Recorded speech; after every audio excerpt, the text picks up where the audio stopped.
All right, so I have some things coming to my spirit concerning head coverings.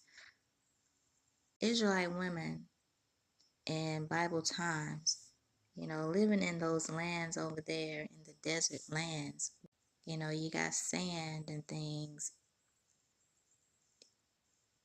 No, have anybody considered that the reason why it was custom for Israelite women to cover their hair was to preserve their hair, to keep them from having to wash their hair every day due to sand getting in their hair, or to preserve their braids because they wore braids and locks.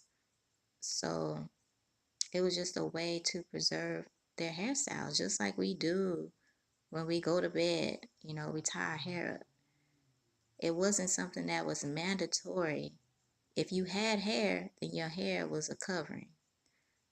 But if you were bald for whatever reasons, because it was certain laws where, women's heads were to be shaved and things like that. And so they were saying to, cover your head for that reason, even though the Most High never says in Torah what 1 Corinthians chapter 11 says about women um, having to cover our heads before we pray or prophesy. The Most High never stated that. And I find that quite questionable that Moses didn't give that law to the 12 tribes of Israel.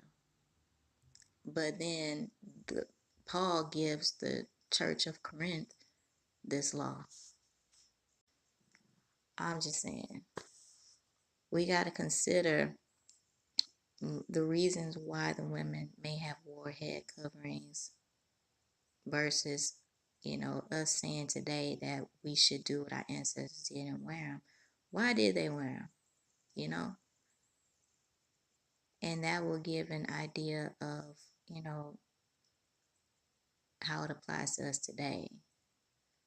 Okay, if you want to, do it in memorial to how they dressed and things, then that's fine.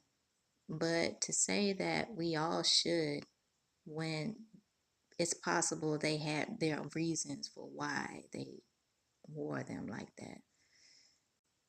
There's not a need if there's not a need to cover your head. It's not mandatory, no matter what y'all say, or no matter how y'all try to push it on other Israelite women, because that's your idea. The Most High is going to put everything in order when He comes. So